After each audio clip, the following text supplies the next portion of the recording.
காரணத்தினால இப்படி அமைச்சிருக்காங்கன்னு தெரியல. ஆனால் நிறைய சிலைகள் வந்து எடுக்கப்பட்டிருக்கலாம், படையெடுப்பால் அழிக்கப்பட்டிருக்கலாங்கிறது தான் என்னுடைய கருத்து. அப்படி தான் நிறைய சிலைகள் அழிக்கப்பட்டிருக்கு. அம்மன் சன்னதி அதுக்கு அடுத்து வந்து இங்கே பாருங்க, இந்த மாதிரி கோவிலில் நிறையா இருக்கும். வலுவடி லிங்கம்னு சொல்லுவாங்க. இந்த மாதிரி லிங்கங்கள் இதெல்லாம் ரொம்ப ரொம்ப கொடுத்து வச்சவங்க நாம் இந்த மாதிரி லிங்கங்கள்லாம் பார்க்குறது.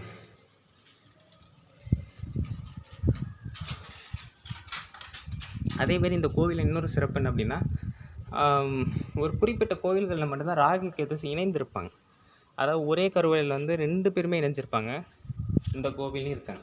ஆனால் இந்த கோவிலில் ஒரு பெரிய வித்தியாசம் என்ன அப்படின்னா, பொதுவாக ராகு கேது வந்து மனித தலையோடு வைக்கும் பொழுது, அதாவது ராகுவும் சரி கேதுவும் சரி மனித தலையோடு வைக்கும் பொழுது ஒரு வேறுபாடு காட்டுவாங்க. ஆனால் இங்கே அந்த வேறுபாடுலாம் காட்டல. இந்த பாருங்க, இது வந்து ராகு கேதுவோட சிலைகள். இந்த மேல் பாம்பு வந்து பெரிதாக அமைக்கப்பட்டிருக்கு, அதை விட இது கொஞ்சம் சிறியதாக அமைக்கப்பட்டிருக்கு.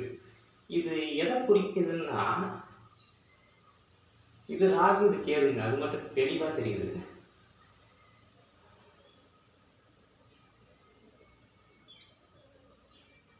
அதாவது வந்து பாம்பு உடலும் தலையும் கொண்டவர் ராகு,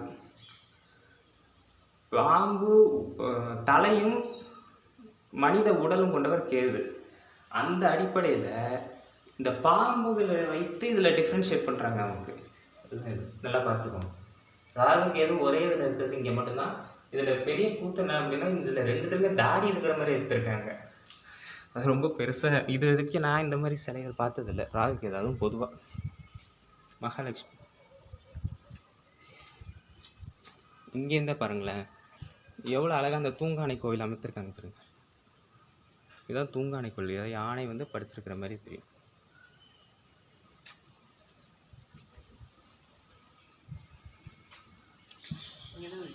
நான் மாயர் முடிச்சுட்டு வரேன். அதன் பிறகு பார்த்தீங்கன்னா இங்கே வந்து லிங்கோத்பவர் இருக்காங்க. இதில் வந்து பார்த்திங்கன்னா பொதுவாக வந்து லிங்கோத்பவரில் நீங்கள் ஒன்று நல்லா கவனிச்சிங்கன்னா, இது இறைவன் சிவன். கீழே வந்து எப்போவுமே 2 அமைப்பு அமைப்பாங்க. ஒன்று வந்து கீழே பன்றி அமைப்பு அமைச்சிருப்பாங்க, மேலே வந்து ஒரு பறவை பறக்கிற மாதிரி வைப்பாங்க. இந்த பறவை வந்து பிரம்மனை குறிக்கும். அதாவது அந்த கடுமையான போட்டி நடக்கும். யார் வந்து சிவனுடைய அந்த கீழ் பாதத்தை பார்க்குறாங்க, அதாவது யார் ஆதியும் அந்தத்தையும் பார்க்குறாங்கும் போது சிவபெருமான் வந்து ஒரு சோதனை கொடுப்பாரு. அப்போ விஷ்ணு வந்து பன்றி அவதாரம் எடுப்பார், அவர் வராக அவதாரம் எடுத்தவர். அவர் பிரம்மன் வந்து ஒரு நாரை அவதாரத்தை எடுப்பார். இவங்க 2 பேரும் மேலே ஆதியை போய் பிரம்மன் பார்ப்பார், அந்தத்தை போய் விஷ்ணு பார்ப்பார். அதை குறிக்கக்கூடியதான் எப்போவுமே கோவிலில் லிங்கோத்பவர். லிங்கோத்பவருங்கிறது வடப்பெயர். நம்ம இதில் வந்து அண்ணாமலையார் தான் அது உண்மையான அர்த்தம். இது எப்போதுமே முருகன் சன்னதிக்கு நேராக தான் அமைப்பாங்க. ஒரு சில கோவில்களில் மட்டும்தான் மாற்றப்படும். ஆனால் இதில் நல்லா கவனிச்சிங்கன்னா, இந்த மேல் அமைப்பில் வந்து பார்த்திங்கன்னா இந்த லிங்கோத்பவர் நேராக விஷ்ணு அமைச்சிருக்காங்க பாருங்கள். அது என்ன காரணம் அப்படின்னா, பொதுவாக வந்து விஷ்ணுக்குன்னு வந்து சிவன் கோயிலில் தனி சன்னதி அமைக்க வேண்டிய அவசியம் இல்லை, எந்த உருவத்தில் வேணால் வைக்கலாம். ஆனால் விஷ்ணு கோவிலில் சிவனுக்குன்னு தனி சன்னதி வைக்க முடியாது. அதாவது வந்து அவருக்குன்னு ஒரு தனியாக வைக்கணும். அந்த காரணத்தினால தான் வந்து பெருமாள் கோவிலில் பெரும்பாலும் சிவன் இருக்க மாட்டார், ஆனால் சிவன் கோயிலில் பெருமாள் இருப்பார். அதாவது மூலப்பொருள் வந்து எப்போவுமே வந்து சிவன் தான். மூலப்பொருள் பெருமாள், அதை விட ஆதி மூலப்பொருள் வந்து சிவன், இது பிரம்மன். இங்கே பாருங்கள், இங்கே கல்வெட்டு இருக்குது பாருங்கள், சின்னதாக கல்வெட்டு அமைச்சிருக்காங்க. ஆனால் அது இதை வைத்து என்னத்தை படிக்கிறது?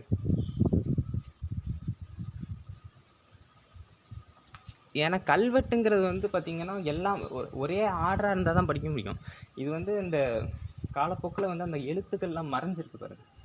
இந்த இடத்துல நல்லா பார்த்திங்கன்னா கல்வெட்டு தெரியுது. இந்த கல்வெட்டுலாம் கொஞ்சம் படி எடுத்து பார்த்தா நிறைய விஷயங்கள் தெரிஞ்சிக்க முடியும். ஆனால் அது அரசாங்கம் செய்கிறதில்ல. துர்க்கை அம்மன்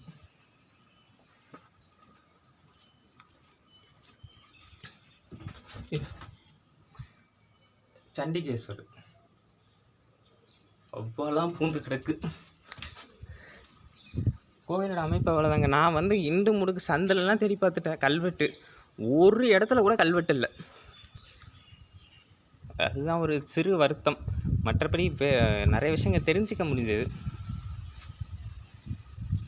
அதில் பெரிய கொடுமை என்னென்னா, நம்ம மக்களுடைய புத்தி கூர்மையெல்லாம் ரொம்ப அழகாக பாராட்டணும். எங்கே பயன்படுத்தணும் அங்கே பயன்படுத்தணும். இதெல்லாம் அந்த காலத்து தூணுங்க. இந்த மன்னர்கள்லாம் அந்த அரண்மனைக்கோ இல்லை கோவில்கள் இதுக்கோ இதை சொல்ல வந்துட்டேன் பாருங்கள். இதோ இங்கே ஒரு கோபுரம் இருக்குது. இதுதான் இறைவி. அந்த இப்போ நம்ம பார்த்தோம்ல லோகநாயகி, அவங்களுக்கு தான் கோபுரம். ஏன்னா கண்டிப்பாக அது வைத்து தான் ஆகணும். இறைவனுக்கு ஒன்று வைக்கணும், இறைவிக்கு ஒன்று வைக்கணும். அதனால தான் இறைவனுக்கு அங்கே ஒன்றும், இறைவிக்கு இங்கே ஒன்று வச்சுருக்காங்க. இங்கே பார்த்தீங்களா, இது வந்து கிட்டத்தட்ட பார்த்திங்கன்னா வந்து இந்த அமைப்பை பார்த்திங்களா, இது வந்து கிட்டத்தட்ட வந்து இந்த சிதம்பரத்தில் வைப்பாங்களே அந்த பொன் வெஞ்சிற அமைப்புலேயே அமைச்சிருக்காங்க பாருங்கள். காரணம் என்ன அப்படின்னா, அந்த இடத்துல வந்து நடராஜர் சிலை இருக்க வேண்டியது. ஆனால் நடராஜர் சிலை பெரும்பாலான கோவிலே இருக்க மாட்டேங்குது. என்ன காரணம்னு எனக்கும் தெரில. அன்றைக்கி கூட அப்படி தான் தேப்பெருமான் அந்த திருவிடைமருதூர் கோவிலுக்கு போயிருந்தேன்னு, அந்த கோவில்லையும் நடராஜர் எங்கேன்னு கேட்டால் அது சம்மந்தப்பட்ட அந்த துறை அதிகாரிகள் வந்து எடுத்துகிட்டு போயிட்டாங்களாம். எப்போல்லாம் அந்த ஆருத்ரா மற்ற விஷயங்கள்லாம் நடக்குதோ அப்போ தான் சிலையை எடுத்துகிட்டு வந்து இங்கே பூஜை பண்ணிட்டு மறுபடியும் போய் எடுத்து வச்சுருவாங்களாம். அதுக்கு அந்த கருவறையே தேவையில்லையே, என்னத்த சொல்ல. இது வந்து இதை கோவிலுக்கு வந்தீங்கன்னா இதெல்லாம் எதனால் அமைக்கிறாங்கங்கிறதையும் கொஞ்சம் நல்லா கவனிங்க. இது வந்து பார்த்திங்கன்னா வந்து அந்த மேலே பொன் வைந்த மாதிரியே அமைச்சிருக்காங்க பாருங்கள். பொன் இதில் பொன் கிடையாது இது, ஆனால் அந்த அமைப்பில் அமைச்சிருக்காங்க. இது நடராஜர் இருக்கிறதுக்கான அடையாளம். சிறு சிறு அமைப்பில் வந்து ஒரு சன்னதி அமைக்கிறாங்க அப்படின்னா அது சண்டிகேஸ்வரர்னு நினச்சிக்கணும். இந்த மாதிரி ஏதாவது ஒரு அடையாளத்தை நமக்கு அவங்களுக்கு சொல்லிட்டு தான் போகிறாங்க. ஆனால் நாம் தான் அதை கவனிக்கிறது இல்லை. இதெல்லாம் அந்த காலத்து தூணுங்க. தூண் நம்ம அக்கா பார்த்தீங்களா, எங்கள் தூணை வந்து எதுக்கு பொருத்திருக்காங்க பாருங்க, மோட்டாருக்கு. இதெல்லாம் நம்ம ஆளுங்கெல்லாம் பெரிய புத்திசாலிங்க.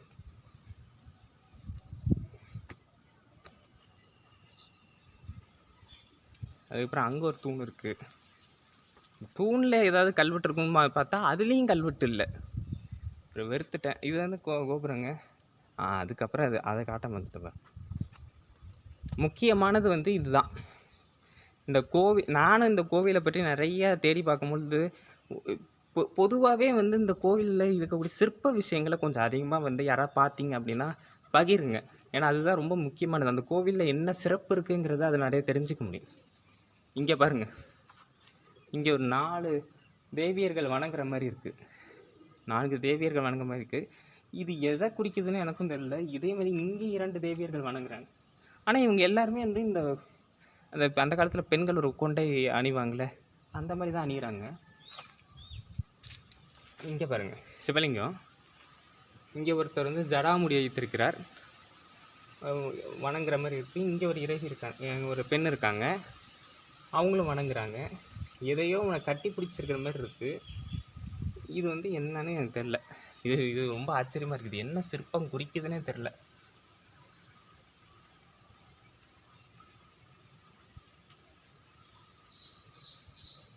அது கொஞ்சம் குழப்பமாக இருக்குது. இந்த 2 தேவியர்கள் எதை குறிக்குதுன்னு தெரியல. ஒருவேளை அரசர்களுடைய மனைவியரானு எனக்கு சரியாக தெரில. உதாரணத்துக்கு ஒரு மன்னர் இருக்கார். இப்போ ராஜராஜ சோழனே இருக்காருன்னா லோகமாதேவி, அதுக்கப்புறம் வந்து வானவன் மாதேவி, அந்த மாதிரி தேவியர்களோட இது இருக்கும். ஆனால் இங்கே 4 + 2 6 இருக்குது. 6 தேவியர்களோட சிலை இருக்குது. இது வந்து இந்த கோவிலில் பணியாற்றினவங்களோட சிலையா இல்லை இது வந்து கண்டிப்பாக 7 கன்னியர்களோட சிலையாக இருக்க வாய்ப்பு இல்லை. ஏன்னா 7 கன்னியர்களோட அமைப்பு இப்படி இருக்காது. ஒன்று தனித்தனியாக அமைக்க மாட்டாங்க. இது எதை குறிக்குதுன்னு எனக்கும் தெரியல. ஆனால் காட்டுறேன்.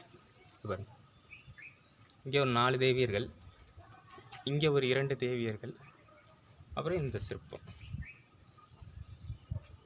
நல்லா கவனித்து பார்த்தீங்கன்னா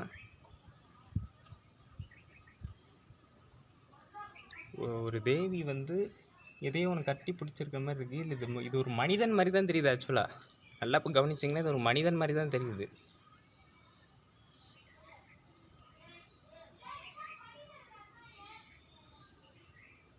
இது ஒருவேளை பராசரர் இல்லை அந்த மாதிரியான ஏதாவது ஒரு முனிவராக இருக்க வாய்ப்பு இருக்குதுன்னு நினைக்கிறேன். இது என்ன கதைன்னு எனக்கு சரியாக புரியல. அதேமாதிரி இந்த கோவிலோட இன்னொரு சிறப்பு என்ன அப்படின்னா, திருமாளிகை தேவர்னு இருப்பார். திருவாவடுதுறை ஆதீனம் இருக்குல்ல, அந்த ஆதீனத்துடைய மூலகர்த்தாவாக இருக்கக்கூடிய திருமாளிகை தேவரும் இந்த கோவிலை வழிபடுறது. இது திருவாவடுதுறை ஆதீனத்துடைய கண்ட்ரோல் பக்கத்தில் தான் திருவாவடுதுறை ஆதீனம். இங்கேருந்து ஒரு 1.5 கிலோமீட்டர் இருக்கும். திருவாவடுதுறை ஆதீனம் இருக்குது. அங்கே ஒரு கோவில் இருக்குது, கோமுக்தீஸ்வரர் கோயில் இருக்குது. இது எல்லாமே அவங்களுடைய கண்ட்ரோல் தான், அவங்களுடைய இதில் தான் இருக்குது. கோவில் இவ்வளோதாங்க. பெரிய அளவுக்கு நிறைய விஷயங்கள் கிடைக்கும்னு வந்தேன். அந்த 4 சிற்பங்களை தவிர வேறு எதுவும் பெருசாக கிடைக்கல. இல்லை, பொதுவாக வந்து பார்த்திங்கன்னா வந்து கோவிலில் கொடிமரம் கிடையாது, வைக்க மாட்டாங்களாம் அந்த காலத்து வழக்க முறைப்படி. இந்த கோவிலில் நம்ம அதே மாதிரி தான் இந்த கோவிலும் அப்போ எப்படி இருந்ததோ அதே மாதிரி தான் இந்த கோவில் இப்போ இருக்குது. அது ஒரு கூடுதல் சிறப்பு.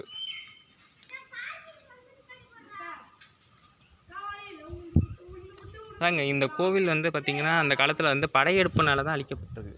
நல்லா கவனிச்சிங்கன்னா மேல் தளங்கள் எல்லாமே கற்றலியாக இருக்குது. அதுக்கு மேலே வந்து செங்கற்களால் இருக்குது பாருங்கள். அப்போனா எதையோ வச்சு அடிச்சிருக்காங்க. அந்த காலத்தில் வந்து போர் முறைகளை வைத்து அடிச்சிருக்காங்க. அதுதான் அதற்கு மேலே இருக்கக்கூடிய அந்த நந்தி சிலைகள்லாம் வந்து இது கிடையாது, இப்போ அமைச்சிருக்காங்க. கோவில் அவ்வளோதாங்க. இந்த கோவிலில் உள்ள விஷயங்கள் இவ்வளோதான்.